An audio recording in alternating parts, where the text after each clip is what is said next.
잠시 입장이겠습니다.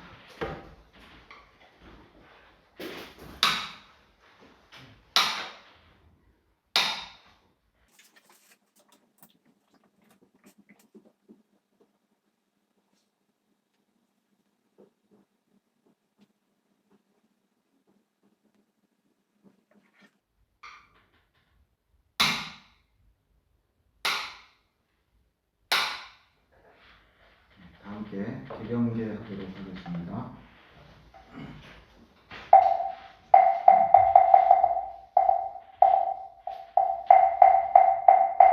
처음 부어지는 수리 수리마 수리 수수리 사바하 수리 수리마 수리 수수리 수리 수리마 수리 수수리 사바하 오방내외 아니 대신지간 나무사만다 옴도로도로 진미 사바하 나무사만다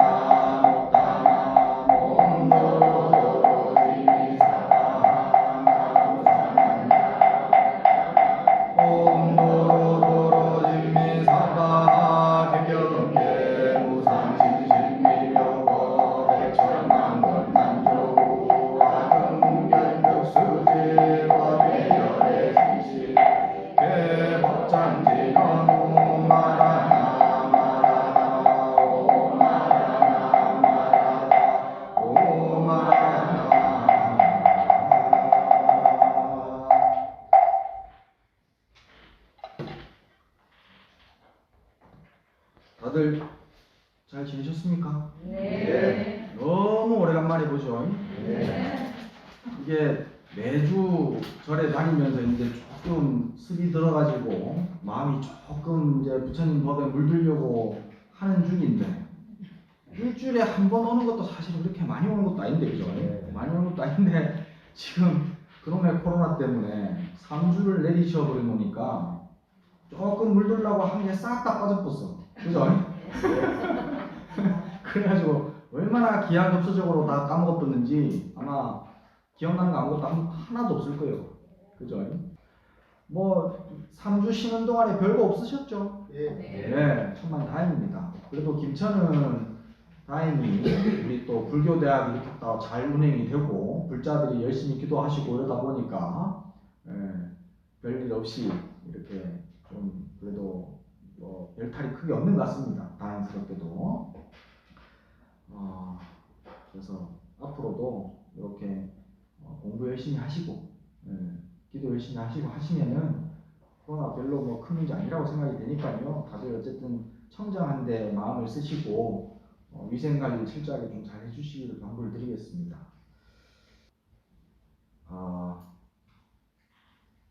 이렇게 어려운 시국일수록 우리가 해야 될 거는 사실은 바른 견해를 가지고 바르게 생활하고 청정하게 살아가는 것, 그것 말고는 답이 없어요. 사실 이런 시국일수록. 그러니까는 공부하시는데 좀 더 마음을 많이 쓰시고 집중을 좀 잘 해주시기를 당부를 드리겠습니다. 지난 시간에 이제 우리가 이제 부처님 가르침에 대해서 좀 배웠었고요. 오늘 이제 3기와 5계에 대한 얘기를 해야 되는데 3기는 지난 시간에 지난번에 제가 아주 상세하게 얘기를 다 해드렸으니까 3기는 넘어가겠습니다. 3기는 불법승 삼보에 귀한 거라고 했어요. 불자가 되기 위한 가장 기본적인 조건 바로 3기와 5계입니다. 3기와 5계만 갖추고 있으면 불자가 돼요. 반대로 3기와 5계를 갖추지 않으면 불자가 아닙니다. 실제로 부처님께서는 그 자비로운 부처님께서 탁발을 하시면서 일부러 한 집안에서는 탁발을 하겠다고 시주하겠다고 음식을 싸들고 나와서 기다리고 있는데 부처님께서는 그 집 앞에서 당신의 바로 뚜껑을 덮어버려요. 그리고 그 집을 지나쳐 가십니다. 그때 이제 아난이 묻죠. 아니 부처님은 어느 집이나 평등하게 공양을 받으시는데 왜 그 집 앞에서는 바로 뚜껑을 닫아버리고 바로를 공양을 받지 않으셨습니까? 그 집은 어제 5계를 파했기 때문에 불자가 아니다. 그렇기 때문에 나에게 보시할 권리가 없다. 보시할 자격이 없다라고 얘기하십니다. 그래서 보시를 안 받으셨어요. 그래서 5개를 파하면요 참회를 하고 다시 5개를 받아야 됩니다. 그래서 그렇게 3기와 5개는 가장 기본적이고도 근원적인 불자로서의 의무예요. 그래서 당연히 지켜야 되는 거라서 오늘 5개에 대해서 설명을 해드리고 제가 계속 말씀드렸던 것처럼 오늘 이제 또 절하는 거 좀 같이 해보도록 5개 얘기하고 절하는 거 얘기해 드리도록 하겠습니다. 5개가 그럼 뭐냐? 살도음망주입니다. 5개는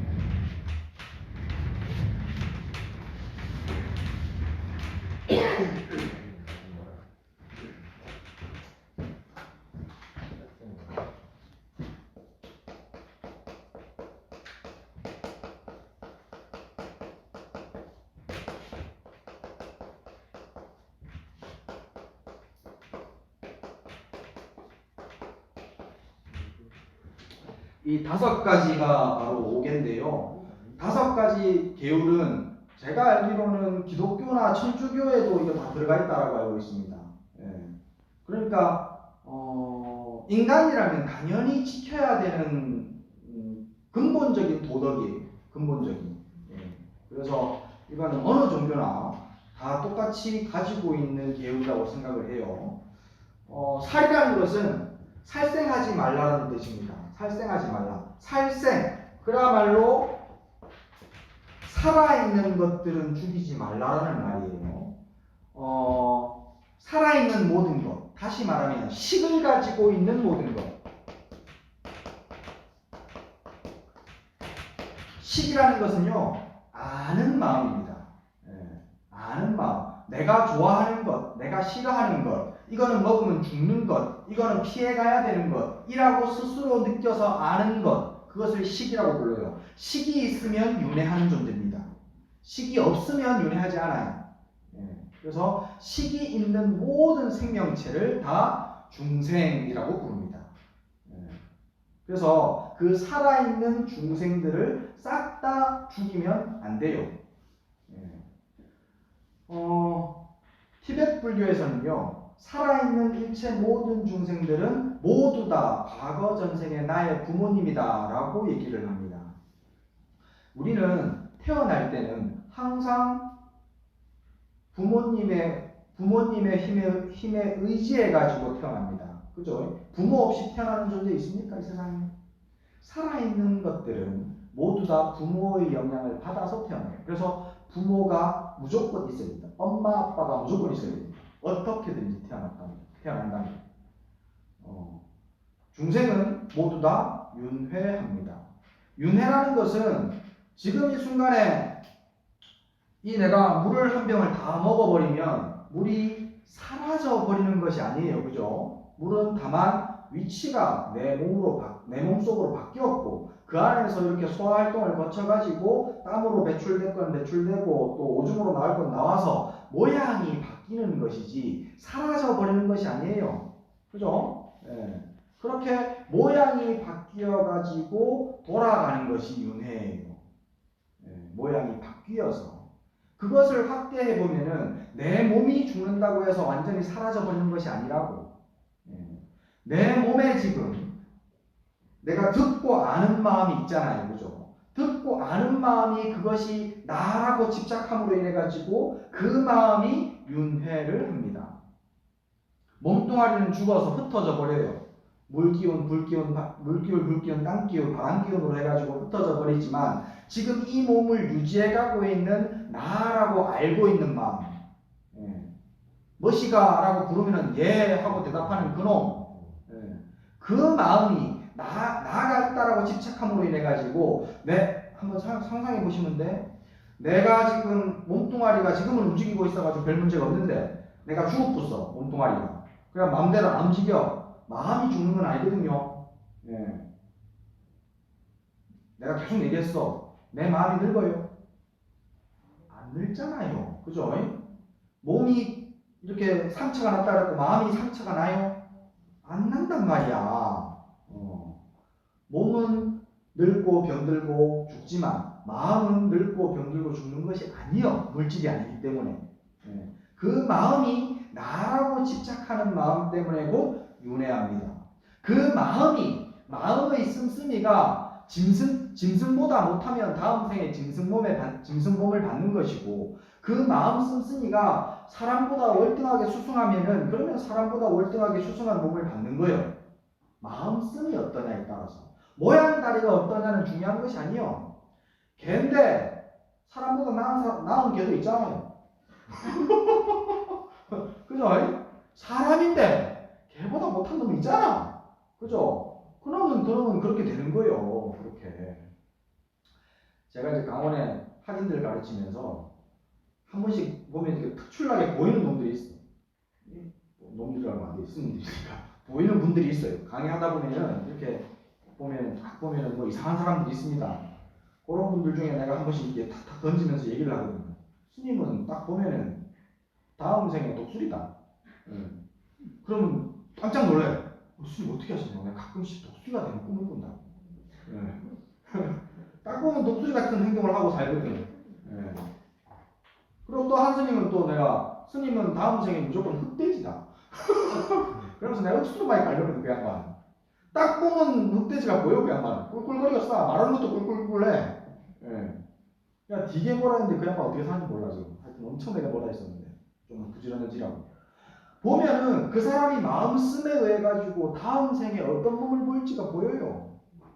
내가 예전에 말사 주시할 때 개를 2마리 보살님이 키우던 강아지를 내가 이제 맡아가지고 키웠었는데, 가들은 내가 노력을 많이 했어요. 다음 생 인간 몸 좀 받게 해주려고.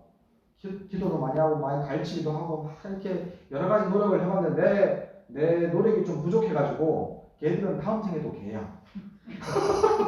어쩔 수가 없더라. 지금의 마음씀을 어떻게 하느냐에 따라 가지고 다음 생이 보여요. 자기 스스로도 알 거야. 내 지금 마음 쓰는 게 인간답게 쓰는지, 아니면은 인간보다 못하게 쓰는지, 아니면은 그것도 아니고 아예 지옥에 들어갈 만큼 쓰는지 자기 스스로가 알아. 그렇게 윤회하는 과정 중에 우리는 부모님을 의탁해서 태어나고 또 앞으로도 계속해서 윤회해가면서 부모님을 의탁해서 태어날 겁니다. 그러니까 얼마나 수많은 시간이 흘러가지고 한도 끝도 없는 시간 가운데 수많은 생명체가 죽고 살고 하고 있는데 그 가운데에 내 부모가 없을 수 있겠냐고. 내가 얼마나 많이 태어났었는데 오랜 세월 동안. 지금 인간으로 태어나가지고 꼴랑 100년 살아요. 하지만 시간이 시작도 끝도 없이 흐르고 있고 시작도 끝도 없는 그 시간 가운데 중생, 삶이라는 것은 한도 끝도 없이 흘러가고 있어요. 나고 죽음이. 그죠?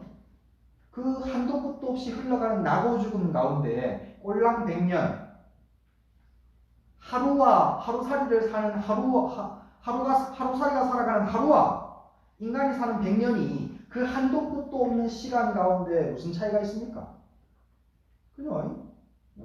그냥 늙고 죽는 거야. 계속해서 늙고 죽고 태어나고 늙고 죽고 태어나고 늙고 죽고 태어나고. 그렇기 때문에 일체 모든 생명들은 나의 부모와 같고 또 더 근원적으로 얘기하면요. 일체 모든 중생은 뭐라고 그랬습니까? 내가 누누이 강조했어. 이거는 아예 외워버려. 인이 막혀버려야 돼. 일체 모든 중생은 다 본래 부처다 라고 얘기했잖아요. 그죠? 일체 모든 중생은 본래 부처야.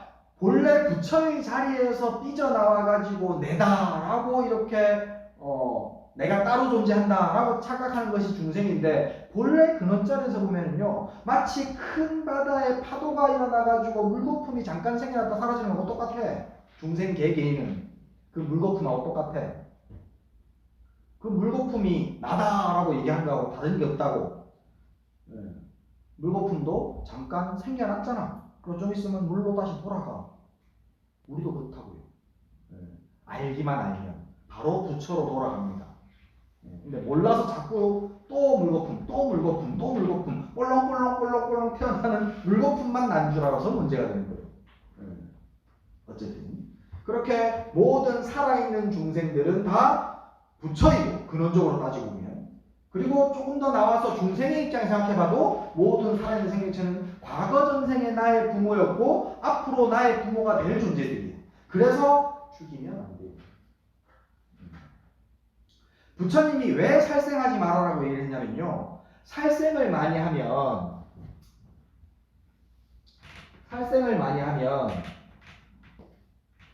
자비심이 사라집니다.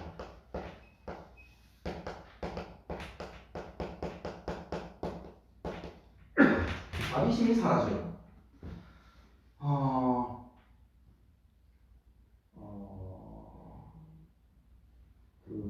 우리 어렸을 때 보면 시골에 제가 좀 어렸을 때 살았거든요. 우리 시골에 저까지만 하더라도 그런 걸 봤었어요. 근데 우리 밑에 제 후배들한테 그런 얘기하면 내가 욱수로 옛날 사람 같다고 얘기하더라고. 그 마을에 잔치 있고 이러면 개를 한 번씩 잡았어요.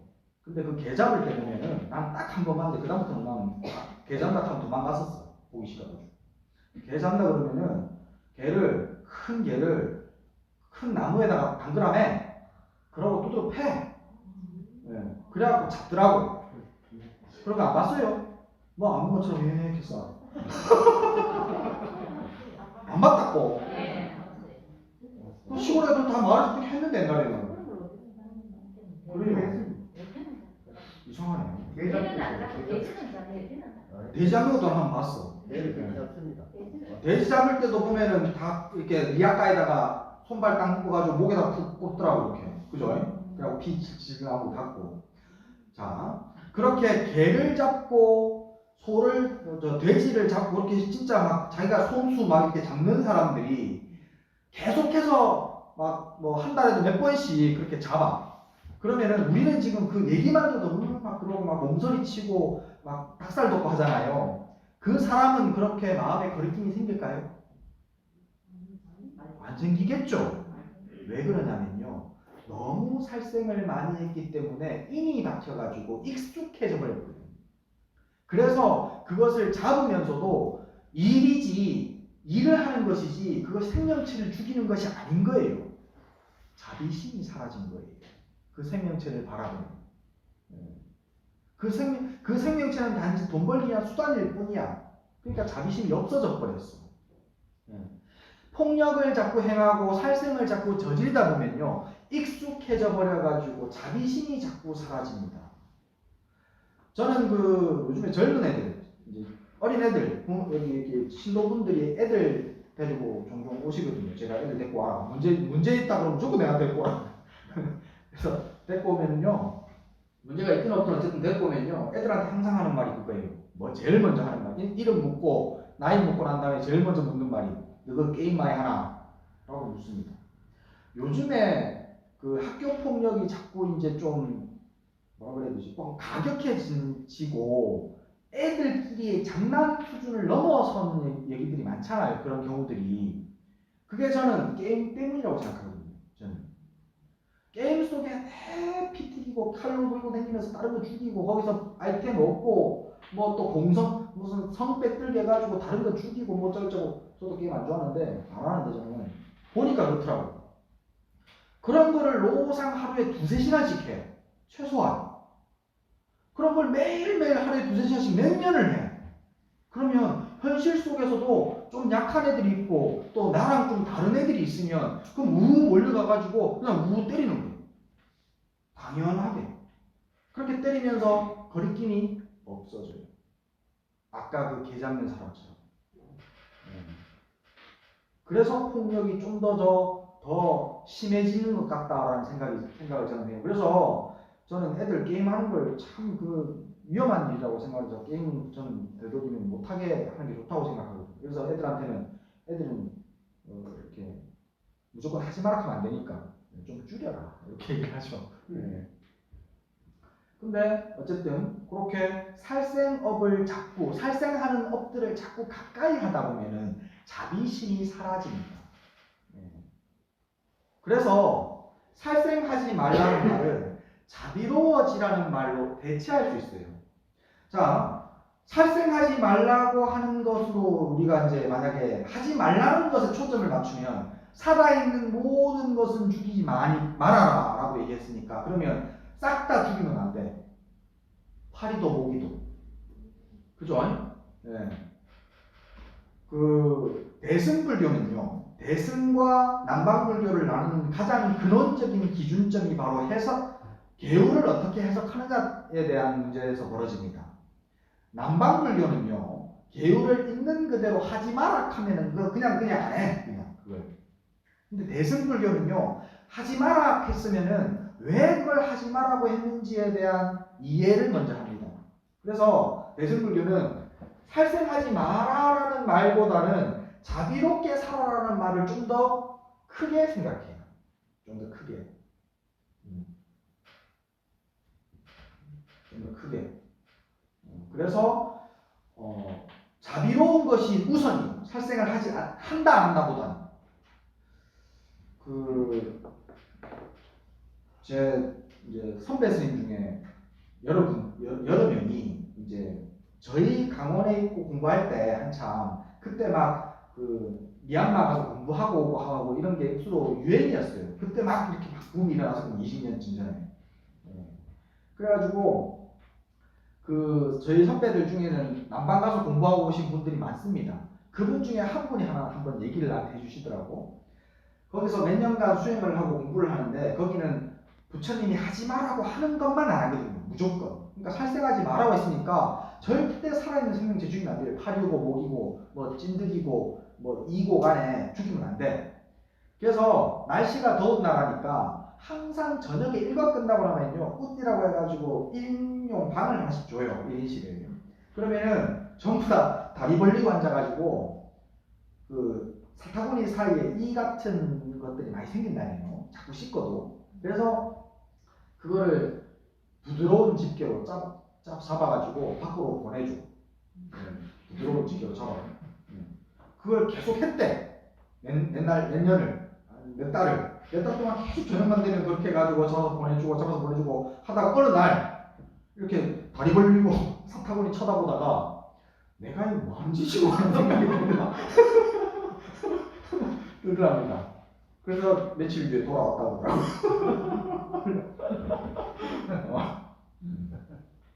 하지 말라면 안 해야 되거든. 그러면 이제 우리 입장에서 한번 생각해 봅시다. 방에, 다 경험 있는 얘기야. 방에 잘라고 누웠는데 모기가 잉 소리가 나. 그러면은 살생하지 말라는 계율을 지키기 위해서 가장 좋은 방법은 뭐겠습니까? 자비심을 길러라는 말에서 살생하지 마라, 자비심을 길러라. 그런 두 가지 이치를 봤을 때 제일 좋은 방법. 모기장 치면 되지. 모기장 치. 모기장을 치야 돼요? 아니야. 그거 제일 좋은 거 아니에요. 제일 좋은 방법은 내가 알려드릴게. 제일 좋은 방법은 마음껏 잡사봐야 얼마나 잡수겠어. 마음껏 잡사. 어디서 이런 대접 받겠어. 마음껏 잡사. 나는 나쁜 것도 많이 안 먹어가지고 피도 아주 깨끗해. 그러니까 마음껏 잡사. 라고 도시하는 것. 그것이 가장 좋은 방법입니다. 저는 못합니다. 나도 못합니다. 나도 못해. 근데 보통 이제 우리는 어떻게 해요? 모기가 잉 울면 탁 때리고 또 잉 울면 탁 때리고 그러다가 막 온갖 저주를 퍼붓죠. 새끼들은 막 어떻게 또 살아남아가지고 아까 약 다쳤는데 어떻게 저렇게 또 살아가지고 막 욕을 막 해. 그죠? 살생하지 말라고 했으니까 이제 오늘 배웠어 우리가. 부처님의 계율 5가지 계율 가운데 첫 번째 살생하지 말라고 하니까 살생을 못한다. 그러면은 안 해. 살생 안 하면서 속으로 막 온갖 욕을 다 해. 저는 죽이지도 못하고 막 속을 막 끌어가면서 막 욕을 해. 그러면은 살생하지 말라는 계율을 지킨 거예요? 안 지킨 거예요? 안 지킨 거잖아. 왜? 자비심을 잃어버렸어. 그죠? 살생을 하고 안 하고는 다음 문제. 대승의 견해는 그렇단 말이에요. 우리가 지금 속해 있는 한국 대한불교 조계종에 속해 있는 대승의 견해는 살생을 하고 안 하고는 다음 문제야. 중요한 건 자비심이야. 자비심. 그래서 아까 말한 대로 제일 좋은 방법은 아이고 마음껏 잡수세요 라고 하는 게 제일 좋은 방법인데 그게 안 된다면 저는 제가 쓰는 방법입니다. 저는 이렇게 해요. 마음속으로 기도를 열심히 합니다. 왜 이렇게 험악한 몸을 받아가지고 험악한 업을 짓고 살아가느냐. 다음 생에는 제발 부디 좋은 몸 받아서 부처님 법을 만나서 함께 공부하자 라고 하면서 잡아요. 죽여요. 자, 그러면 이거는 살생하지 말라는 기호를 어긴 겁니까? 안 어긴 겁니까? 어긴 거죠. 어긴 거예요. 근데 자비심을 길러라라는 계율은 지킨 겁니까? 안 지킨 겁니까? 지켰어요. 살생은 비록 했어요. 그죠? 살생은 비록 했지만 하지만 나쁜 업을 짓는 것을 오히려 더 막아주었고 그리고 또 그 생명체가 더 좋은 곳으로 갈 수 있도록 기도해 줬어요. 여러분들이 한번 여러분 삶 속에서 한번 느껴보시면 돼. 내가 정말 서로 사랑하고 좋아하는 사이에서 야 오래간만이다라고 한번 툭 치는 거 하고 그 다음에 정말 서로가 미워하고 있어. 그런데 그냥 이렇게 서로 이렇게 뭐 인사한다고 툭 치는 거 하고 기분이 어때요? 두 가지가 똑같은 세기야. 세기는 물리적인 세기는. 예. 근데 기분이 어떻습니까? 완전 다르죠. 서로 사랑하는 마음을 가지고 있는 사람끼리 톡 쳤을 때는 기쁘고 행복해. 그 서로의 이런 터치가. 그죠? 근데 미워하는 사람에게 그런 일을 당했어. 그럼 어떻게 되죠? 입강 물어라. 입강 물어. 네가 먼저 썼다. 입강 물어라. 이래 되죠? 예. 어떤 마음을 가지고 내가 그런 터치를 하느냐. 거기에 따라 가지고 받아들이는 입장에서도 다르게 받아들일 수 있습니다. 충분히. 그래서 저는 그것이 그 모기에 대한 나쁜 짓을 하는 거라고 저는 생각하지 않습니다. 모기를 오히려 좋은 곳으로 보내주는 역할을 하는 거라고 저는 생각합니다. 내가 처음 말한 것처럼 아이고 얼마든지 떼줘주세요 라고 하는 근기가 안 되니까 차선책으로 그렇게 합니다. 어쩔 수 없이 자비심을 길러야 됩니다. 살생을 하고 안 하고는 나중 문제. 중요한 것은 자비심을 길러야 되는 거예요. 근데 모기니까 이런 게 되는 거예요. 그죠? 다른 거 무슨 잠자리한테 그런다든지 그죠? 귀뚜라미한테 그런다든지 해가 없는 거한테 그럴 필요가 없어. 그지? 뭐 지나가는 개미한테 그런다든지 그러면 안 돼요. 그죠? 모기와 파리같이 해충들에게는 어쩔 수 없이 그렇게 할 수밖에 없다는 거예요. 살생하지 말라는 더 중요한 것은 자비심을 길러라. 이렇게 부정적인 관념을 이해하기보다는 지키기 수월하기 위해서는요. 긍정적인 부처님의 본래 뜻을 우리가 좀 더 잘 지키려고 노력해야 됩니다. 살생하지 말라는 자비심을 길러라 라는 긍정적인 방향으로 적극적으로 살아갈 수 있는 방향으로 긍정적인 방향, 적극적인 방향으로 하지 말라라고 하는 것은 소극적이에요. 그죠? 안 하면 되니까. 근데 자비로움을 길러라 라는 것은 적극적이에요. 삶이 길치적이라야 돼요. 그래서 나는 대승불경, 저의 개인적인 견해뿐만이 아니라 대승의 견해는 이게 훨씬 더 중요합니다. 자리가. 그러면 도둑질하지 말라는 말은 무슨 말이냐면요. 복덕에 관련되어 있습니다.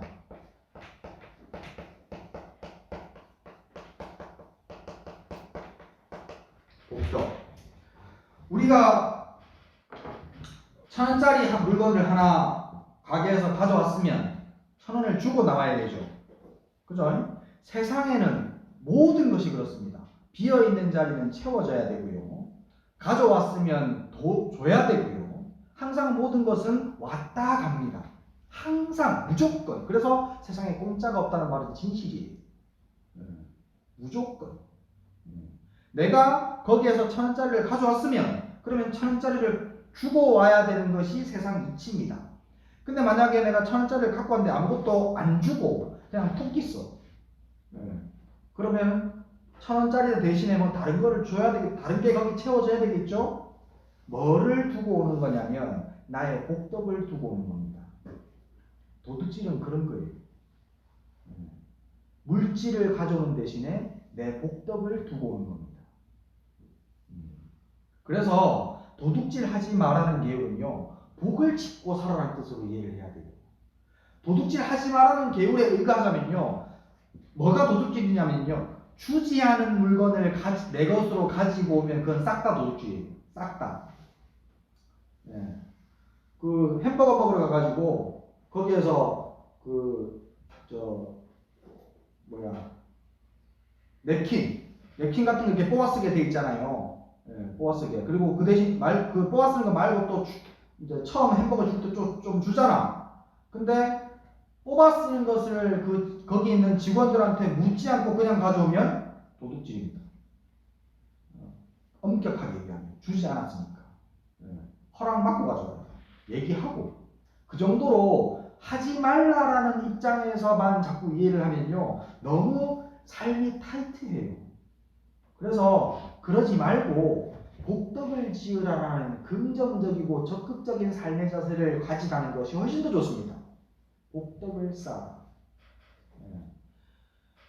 주었으면 또 받을 것이 있죠. 모든 것은 그렇습니다. 받았으면 줘야 될 것이 있고, 실제로 물건이 오고 가지 않았다면 빈자리는 항상 복덕이 채워집니다. 복덕이 그 자리를 대신해요. 저는 살면서 중요한 것이 여러 가지가 있는데 그 가운데서 복덕이 가장 중요하다고 얘기를 하거든요. 돈이 있으면 참 많은 걸 할 수 있습니다. 그죠? 참 많은 것을 할 수 있지만 모든 것을 할 수 있는 것은 아닙니다. 그죠? 돈 있다고 해가지고 건강을 살 수 있습니까? 젊음을 살 수 있습니까? 뭐 행복을 살 수 있습니까? 사랑을 살 수 있습니까? 생명을 살 수 있습니까? 못 사는 거 너무 많아요. 돈 가지고 살 수 있는 것은 정말 한정적이에요. 그죠? 예. 근데 복덕이 있으면 그 모든 것을 다 내 걸로 만들 수 있습니다. 복덕이 있으면. 예. 사람도, 명예도, 권리도, 그다음에 건강도, 행복도 싹 다 복덕이 있으면 내 것으로 만들 수 있어요. 그래서 사실은 돈보다 더 중요한 것이 바로 복덕입니다. 돈을 놔두고 복덕을 가져와야 돼요. 돈은 또 벌면 되니까. 부처님께서도 그러십니다. 이제 부처님이 말씀하신 복덕을 짓는 방법들이 여러 가지가 있거든요. 그 중에서 이제 부처님이 또 이제 몇 번 얘기하신 게 뭐냐면은 아픈 스님들을 돌보는 것이 복덕이 수순하다고 몇 번 말씀하셨어요. 언젠가 한 번은 비구 스님 하나가 병에 걸려가지고 거동을 못해, 운신을 못해가지고 똥오줌을 그냥 누운 자리에 다 싸버렸어. 계속해서. 그러니까 똥오줌이 악취가 너무 심해가 처음에는 옆에 사람들이 막 이렇게 돌봐주고 하다가 똥오줌을 너무 많이 싸버리니까 더러워가지고 주변 사람들이 안 갑니다. 그래서 막 욕창이 생기고 아픈 것이 더해졌어요. 그때 부처님께서 손수 그 비구의 몸에 묻은 똥오줌을 다 닦아내시고 옷을 다 갈아입히시고 손수 데리고 나오셔가지고 목욕을 시켜주시고 하십니다. 그걸 제자들이 봤어요. 그래서 제자들 가운데 아니 부처님 이렇게 험악한 일은 저희한테 시키시면 되지 왜 굳이 부처님께서 손수 이런 일을 하십니까? 라고 저희한테 주세요. 저희가 할게요. 라고 얘기하니까 부처님께서 하시는 말씀이 열애가 복 짓는 일을 방해하지 말아라 라고 얘기하십니다. 그러니까 아나니 뻥쪄요. 아니 부처님은 양족존이에요. 부처님은 양족존이라고 그것도 내가 한번 설명드렸어. 지혜와 복덕 두 가지가 다 부족하신 분, 완전하신 분이에요. 아니 아나니 물어요. 아니 부처님은 지혜와 복덕이 이미 만족하셨는데 뭐 한다고 복덕을 또 짓습니까? 라고 물어요. 그러니까 부처님께서 하시는 말씀이 복덕은 지어도 남음이 없다 라고 얘기하십니다. 지어도 다다익선이란 말은 거기에서 쓰는 거예요. 돈은 다다익선이 아닙니다. 절대로 착각하시면 안 돼요. 돈은 다다익선 아니에요. 많으면 재앙이 됩니다. 돈은.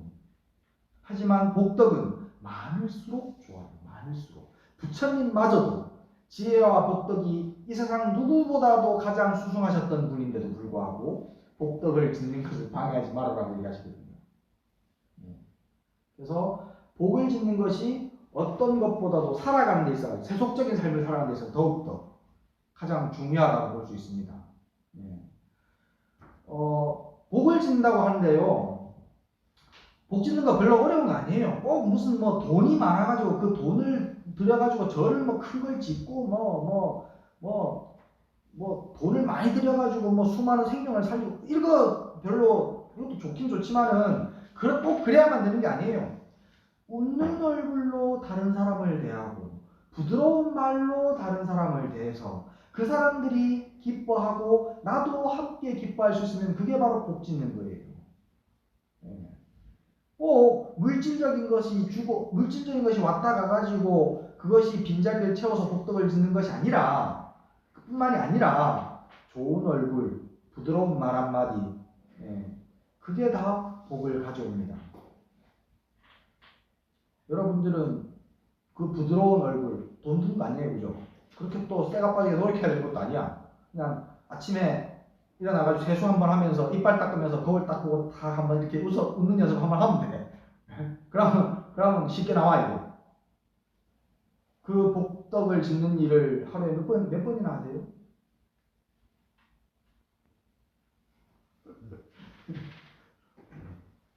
복덕질.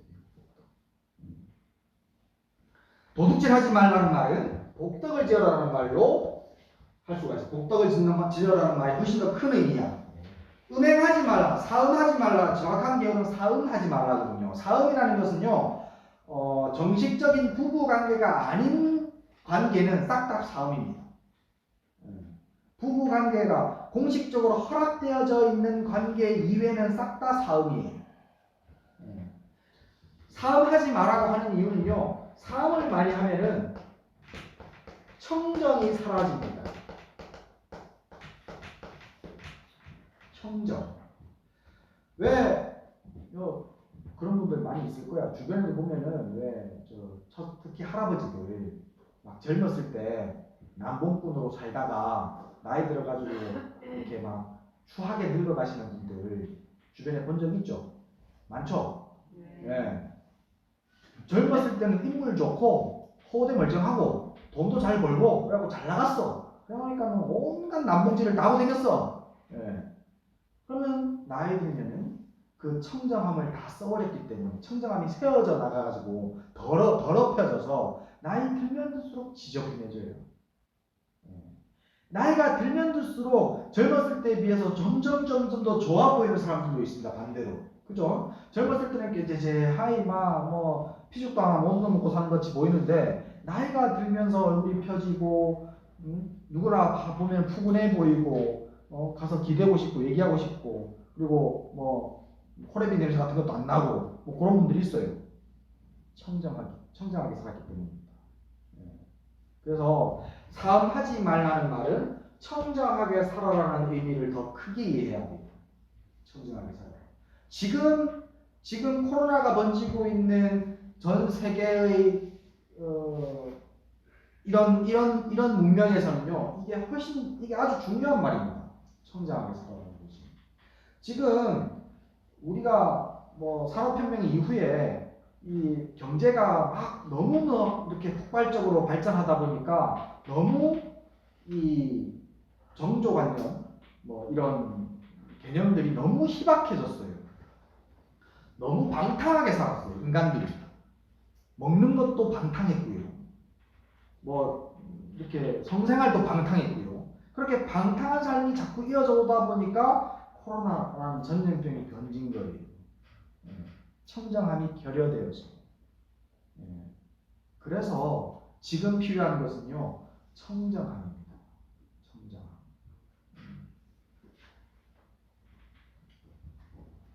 그 다음에 거짓말하지 말라는 진실되라는 말입니다. 진실되라.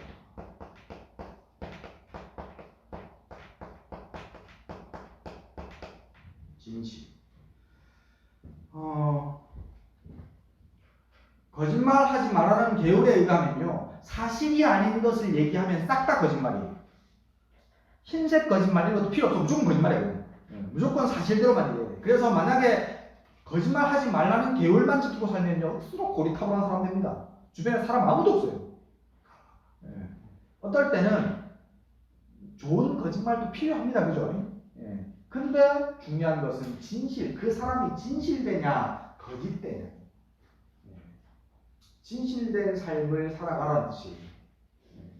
그 다음에 음주. 술 먹지 말라는 말은 지혜입니다. 2500년 전에 부처님께서는 이미 술을 많이 마시면 지혜 종자가 사라진다라고 얘기하셨습니다. 오늘 요즘 말로 바뀌면 술을 많이 마시면 내 세포가 죽는다라는 말로 바뀝니다. 그죠? 지금 술을 많이 마시면 내 세포가 죽는다는 것이 이미 오래전부터 밝혀져 가지고 알코올성 치매가 생기는 이유가 술을 많이 마시면 내 세포가 많이 죽었기 때문입니다. 예. 실제로 술 많이 마시는 분들, 술 좋아하시는 분들 보면요, 낮에도 좀 티미해. 그죠? 예. 술 마시지 말라는 계율만, 하지 말라는 계율만 생각하면 술 입에도 대면 안 돼. 그렇게 힘들잖아요. 저도 가끔 맥주 아저씨 먹거든요. 예. 술 먹지 말라는 계율이 중요한 것이 아니라 지혜롭게 살아가는 거예요. 술을 한 잔 먹더라도 이 빠릿빠릿한 지혜가 사라지면 안 돼요. 예. 술 몇 잔 먹고 술 먹고 이래가지고 눈이 푹 풀리쁘면 그러면 그것은 계율을 어긴 것이 됩니다. 그냥 밥 먹으면서 반주로 맥주 한 잔, 소주 한 잔 먹는 거는 문제가 안 됩니다. 정신이 또렷또렷하다는 조건 하에. 예. 제 아는 스님 하나가, 스님들도 술 잘 먹는 사람들은 장난이게 잘 먹거든요. 제 아는 스님 하나가 옛날부터 젊었을 때부터 술을 엄청 많이 먹었어요.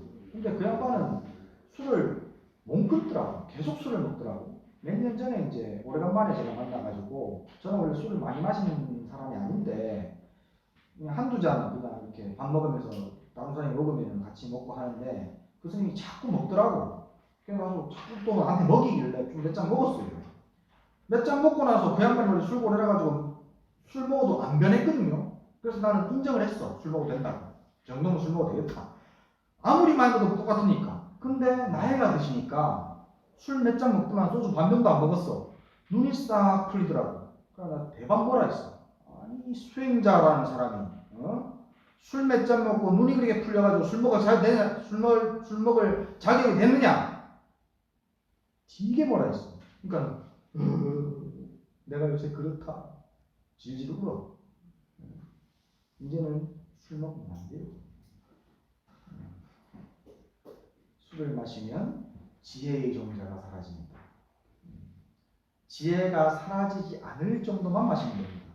하지 마라 하면 지키고 살 수 있겠습니까? 지금 여기 지금 앉아 있는 분들 중에 5개 이거 나는 다 지키고 살 수 있다 하시는 분 있어요? 하지 마라. 아무도 없어. 내일 되면 싹 다 굴자 아니야, 양들. 아무도 못 지켜. 근데 꼭 자비심을 길러라. 복덕을 쌓아라. 청정하게 살아가라. 진실되게 살아가라. 또 지혜를 쌓아라. 라고 하는 말은 지킬 수 있어요? 없어요? 있어요. 그죠? 5개를 지키는 방법입니다. 그래서 살도 음망주를 외우시고요. 그 다음에 그 살에는 자비롭게 살아라. 도에는 복덕을 지어라. 음행에는 청정하게 살아라. 거짓말에는 진실되라. 술을 마시지 말라는 지혜롭게 있어라. 지혜로움을 유지해라. 라고 항상 대입해서 생각하셔야 됩니다. 5개를 지키는 방법입니다. 됐죠? 예. 이거 아주 중요하니까 꼭 외우시고 이 5가지 계율을 파하지 않도록 해주시기 바랍니다.